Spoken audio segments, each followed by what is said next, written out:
knit a natter lady. No, there is a natter but they like the other people in the village.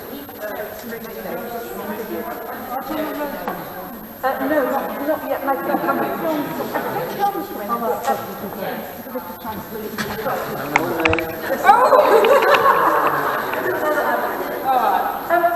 Hayward, as you're a couple, if you'll have views either side.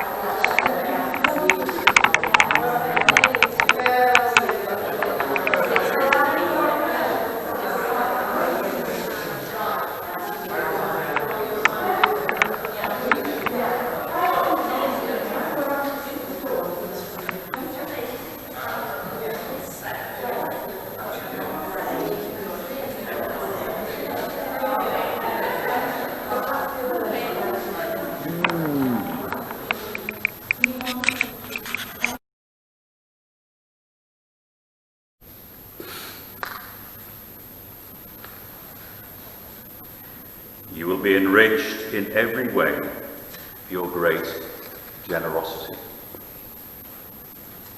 Do you remember this time last year as our Harvest Festival? And we told the story of the Harvest Mare. Remember that story? Yeah, good. That's all right. Don't need to repeat it again today. And during a hymn, we passed the Harvest Mare around the church, and it ended up with John Hales. Okay, that was a story of the Harvest Mare. Now, what would you have thought if last Harvest Festival I said to you, this time next year, it will be illegal for you to sing in church, and it would be illegal for you to pass a soft toy around the church? What would you have thought? You'd have said to yourself, this new vicar, he's mad. Mad as a box of frogs. But that's the world as it is today. It has changed. And as we prepared for Harvest Festival this year, it's a time of the year when we're very often making preparations for Remembrance Sunday and Christmas. And most of the times we've already got planned our Lent series and booked a speaker, and we prepared for Easter. We live by planning ahead and making preparations. And I was in a group of clergy a couple of weeks ago, and we were all saying how very difficult it is, because everything we plan never happens. Everything we prepare for gets changed. You can't plan more than a couple of days in advance at the moment. And we said we've actually decided we're not going to plan for anything. We're not making any plans for Remembrance Sunday. We're not making any plans for Christmas. We're certainly not even thinking about Lent and Easter of next year.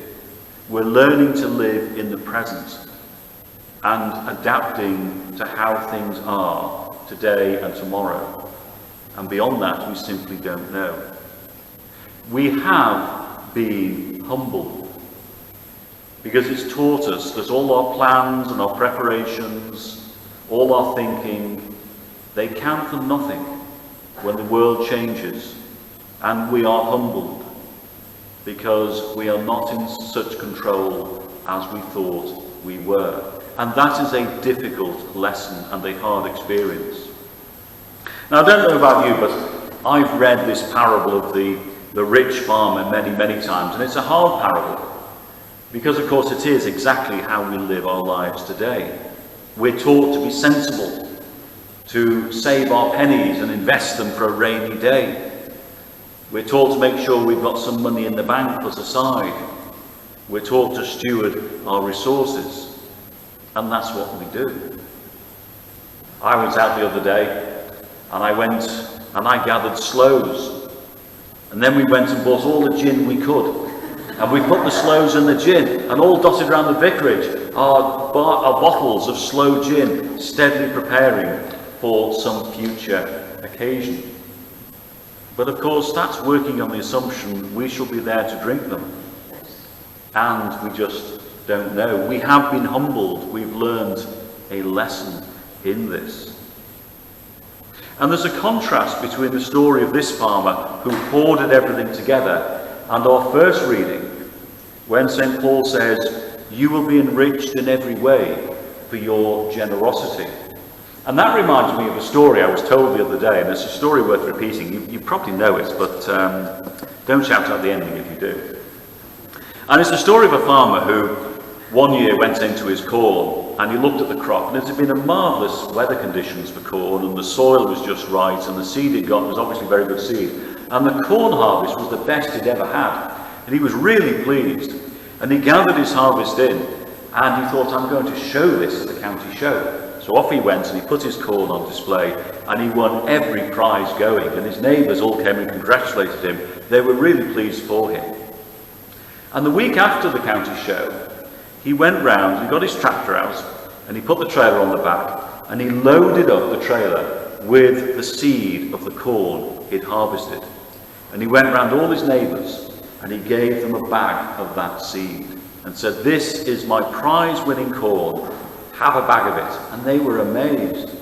They thought he was slightly mad. They thought he'll never win the prize next year because he's given away his best seed. But they went out in the fields, and of course they planted it, and it grew, and it produced a marvellous harvest. But come the county show next year, he still won every prize. And they were pleased for him because he'd been such a generous man. But they said, tell us, why did you go and give away your best seed to all your neighbours? And he said, well, it's very simple, really. He said, if I've got really good corn growing in my field, and the wind blows the pollen from your fields, it's going to wreck my corn. So I've shared the best corn with you so that everybody wins. And that's what Paul is saying. Your generosity will be your reward, and in that is your riches. And there's a contrast there between that way of living and the way of living which just builds bigger barns and puts everything into it and hoards everything together. We have been humbled, and we are being humbled. We are learning that we are not in such control of our world as we thought we were. We are learning we can't make the plans that we've normally learned.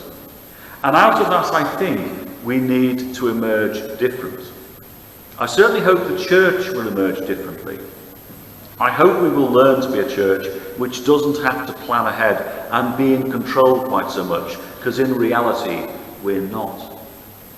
And that's learning to be humbled and learning to live day by day and to accept life as it is and to accept our dependence on others, because that's certainly something we've learned in these times, how dependent we are on those around us.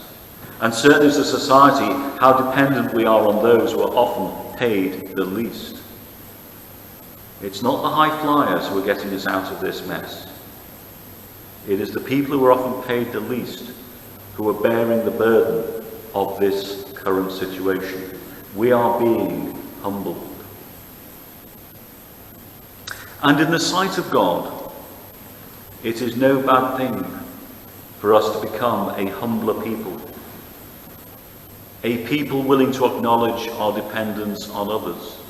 And that includes, as a society, learning again the dependence we have on the rural agricultural industry. Because most folk in our society never visit a farm. Most folk never have to queue behind a tractor on the road. Most folk don't understand where the food we rely on comes from. That is partly us as a society. We need to be humbled. We need to learn that lesson of our dependence on others. So if we, as individuals, are finding this hard and our plans are coming to nothing, if we as a church don't know what we can do, can we be here for Christmas? Can we sing Christmas carols? We don't know. If we as a society are finding that it is difficult to plan and things are confusing, then that's hard. But there is something we can learn from this and something we can take from this to shape us into being a healthy society, a healthy community, and a healthy church for the future, which is to acknowledge sometimes we do need to be humble. Amen.